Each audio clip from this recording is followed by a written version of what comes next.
காது குத்து விழா என்றே வைத்தார்கள். எதற்காக? எத்தனையோ ஆபரணங்கள் போடுகிறோம், காது குத்துவதை மட்டும் ஏன் விழாவாக எடுக்கிறார்கள்? ஏன் அதை கொண்டாடுகிறார்கள்? அதற்குள் மிகப்பெரிய அறிவியல் ஒளிந்திருக்கிறது. நம் உடலிலே எந்த ஒரு ஆபரணத்தை போட்டாலும் மேலோட்டமாக தோலுக்கு வெளியே தான் போடுவோம். வளையலாகட்டும், கழுத்திலே அணியும் மாலையாகட்டும், கொலுசாகட்டும், எல்லாமே மேலோட்டமாக தான் அணிவோம். எதுவுமே நம் உடலுக்குள் செல்வதில்லை. ஆனால் காதில் அணியும் அந்த கம்மல் மட்டும்தான் நம் உடலில் துளையிட்டு அந்த இரத்தத்தோடு சேர்ந்து நம் தசைக்குள்ளே புகுந்து அந்த கம்மலை இடுகிறோம். அந்த கம்மல் தங்கமாக இருக்க வேண்டும் என்று சொல்லி வைத்தார்கள்.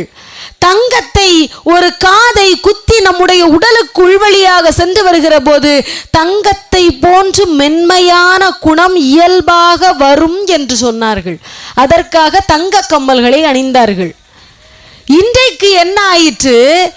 என்ன என்ன ஆடைகள் அணிகிறோமோ, என்ன என்ன வளையல்கள் போடுகிறோமோ, அந்த நிறத்திலே இரும்பிலே கம்மலை வாங்கி மாட்டிக்கொள்கிறோம். இரும்பு கம்மல்களை வாங்கி நம்முடைய உடலில் துவாரத்தின் வழியாக போடுகிற போது இரும்பு குணமான அசுர குணம் நமக்கு வந்து விடுகிறது. தங்க கம்மல்கள் அணிகிற போது ஒரு மென்மையான குணம் வரும்.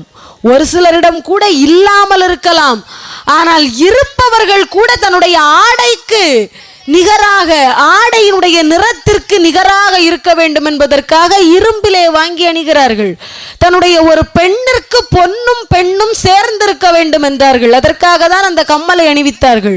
இன்றைக்கு அந்த பண்பாடு அப்படியே மாறிவிட்டது நம்மிடையே இருந்து. நினைத்து பாருங்கள், ஒவ்வொரு விஷயத்திலும் நாம் நம்முடைய எல்லா விஷயங்களையும் மாற்றிவிட்டோம். எல்லாம் மாறியதால் இயற்கைக்கு முரணாக ஒன்றிரண்டு நடக்கிறது. உடனே என்ன சொல்வோம்? விதி என் வாழ்க்கையில் விளையாடி விட்டது. ஒரே வார்த்தை தான்.